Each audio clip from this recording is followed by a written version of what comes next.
second chapter of history is on the trail of the earliest people. You all must have read comics. We will read this chapter also in the form of comic, which will contain pictures and explanations. So let us begin. Tushar's train travel.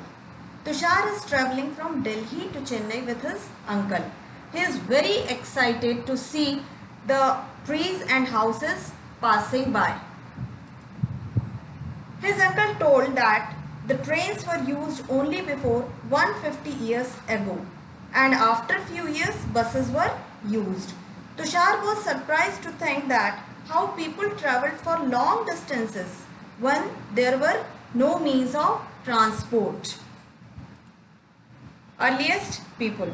In Indian subcontinent, people who existed or lived 2 million or 20 lakh years ago are known as earliest people. कौन होते हैं earliest people? जो इस Indian सब continent पे 2 million years या 20 lakh years पहले जो यहाँ पर एग्जिस्ट थे, रहते थे, उन लोगों को अर्लीस्ट पीपल कहा जाता है. Earliest people are called hunter gatherers. इनको हंटर गैदरर्स भी कहा जाता है. क्यों कहा जाता है? Because they use to hunt the wild animals. As you can see in this picture, वो जंगली जानवरों का शिकार करते थे and caught fish and birds. That is why they are called hunters. And why are they called gatherers? Because they gathered fruits, roots, nuts, seeds, leaves, stocks and eggs. क्योंकि वो ये सारी चीजें कलेक्ट करते थे, गैदर करते थे. That is why they were called gatherers. Combinedly they are called hunter gatherers. India का जो क्लाइमेट है वो ट्रॉपिकल मानसून टाइप क्लाइमेट है. Tropical monsoon type climate means it is warm enough and also it has sufficient rainfall. यहाँ पर अच्छी बारिश भी होती है और ये गर्म भी है. यहाँ पर बहुत वेराइटीज ऑफ प्लांट्स और एनिमल्स हुआ करते थे. आज भी हैं और पहले भी थे. और उस समय अर्लीस्ट पीपल जो थे उनके लिए प्लांट प्रोड्यूस इकट्ठा करना, कलेक्ट करना, gathering of plant produce and hunting animals, these were the easiest and best way to getting food. सबसे अच्छा साधन थे ये उनके भोजन प्राप्त करने का. लेकिन ये दोनों ही काम आसान नहीं हुआ करते थे. कौन से? एक तो वाइल्ड एनिमल्स का शिकार करना, दूसरा प्लांट प्रोड्यूसर्स इकट्ठा करना. ये दोनों ही काम आसान नहीं थे. क्यों? क्योंकि हम जानते हैं बहुत से जानवर, बहुत सारे एनिमल्स जो होते हैं वो मनुष्यों से बहुत तेज दौड़ते हैं. तो इसकी वजह से वो उनका पीछा आसानी से कई बार नहीं कर पाते थे. इसके अलावा बहुत से जानवर हमसे बहुत ज़्यादा स्ट्रांग होते हैं, बहुत ज़्यादा ताकतवर होते हैं. तो एक संभावना ये भी होती थी कि जानवर उन पर हमला कर सकते थे. तो it was very difficult task to hunt the wild animals. Other than that, जब वो प्लांट प्रोड्यूसर्स जो इकट्ठा करते थे, इसमें ये ज़रूरी होता था कि उनको इस बात की जानकारी हो कि कौन से प्लांट प्रोड्यूस ऐसे हैं, जैसे उनकी रूट्स हुए, फ्रूट्स हुए जो एडिबल हैं. Edible means which can be eaten. तो इसकी जानकारी होना ज़रूरी होती थी. अगर इसकी जानकारी उन्हें नहीं होती थी तो इसके अभाव में, इसके लैक में, यदि वो पॉइजनस प्लांट्स, उसके फ्रूट्स या रूट्स खा लेते थे तो उनकी डेथ हो जाया करती थी. तो इसलिए उनके लिए ये जानना ज़रूरी था कि कौन से जो प्लांट प्रोड्यूस हैं वो एडिबल हैं और कौन से पॉइजनस हैं. तो इस तरह से ये दोनों ही टास्क जो थे आसान नहीं थे. Now the earliest people or who are called hunter gatherers were always on move.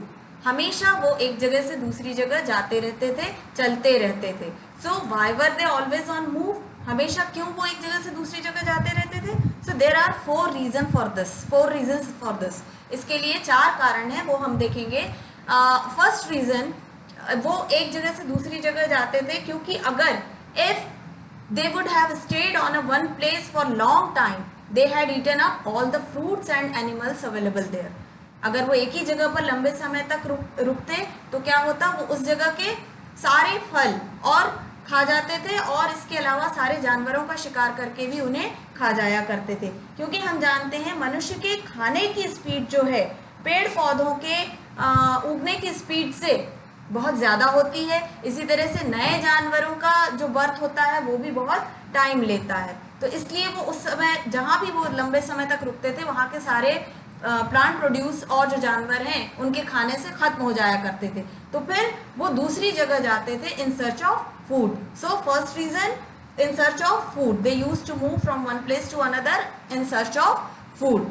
Second reason, क्योंकि हम जानते हैं जानवर भी एक जगह नहीं रुकते, जानवर भी एक जगह से दूसरी जगह जाते रहते हैं. तो ऐसे जानवर जो हार्बीवरस थे, मीन्स जो वेजिटेरियन हुआ करते थे, वो जानवर पेड़ पौधों, पत्तियों और घास की तलाश में एक जगह से दूसरी जगह जाते थे, और उनसे बड़े जानवर जो उन छोटे जानवरों को खाया करते थे, वो उनके पीछे एक जगह से दूसरी जगह जाते थे, उनको फॉलो करते थे. और अर्लीस्ट पीपुल जो इन दोनों तरह के जानवरों का शिकार करते थे, इनको खाया करते थे, अपने भोजन के रूप में उपयोग करते थे, वो इन जानवरों को फॉलो करते थे. तो second reason to move from one place to another was they followed the animals. Third reason, they moved season to season from one place to another. Season to season वो एक जगह से दूसरी जगह जाते थे, क्योंकि बहुत से जो फल होते हैं या बहुत सी ऐसी चीज़ें होती हैं, प्लांट प्रोड्यूसेस होते हैं जो सीजनल होते हैं.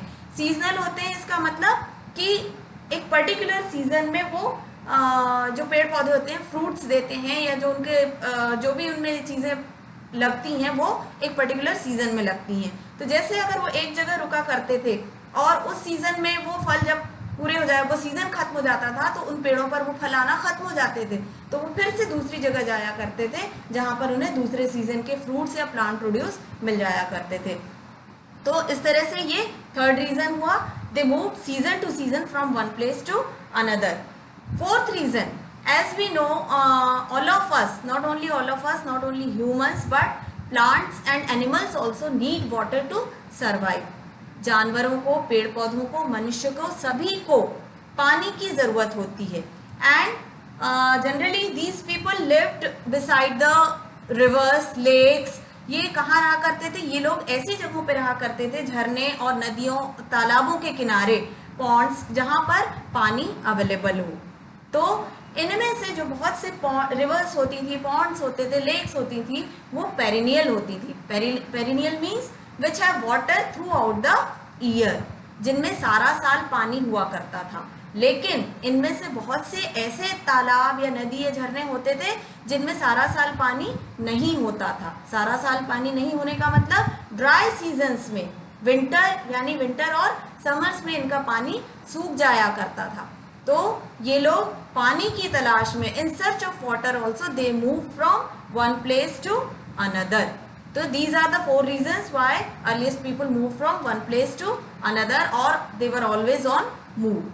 इसके अलावा ये लोग अपने फ्रेंड्स से, अपने रिलेटिव्स से मिलने भी एक जगह से दूसरी जगह जाया करते थे. और ये कैसे जाते थे? हमेशा ये चलते रहते थे, पैदल एक जगह से दूसरी जगह जाते थे.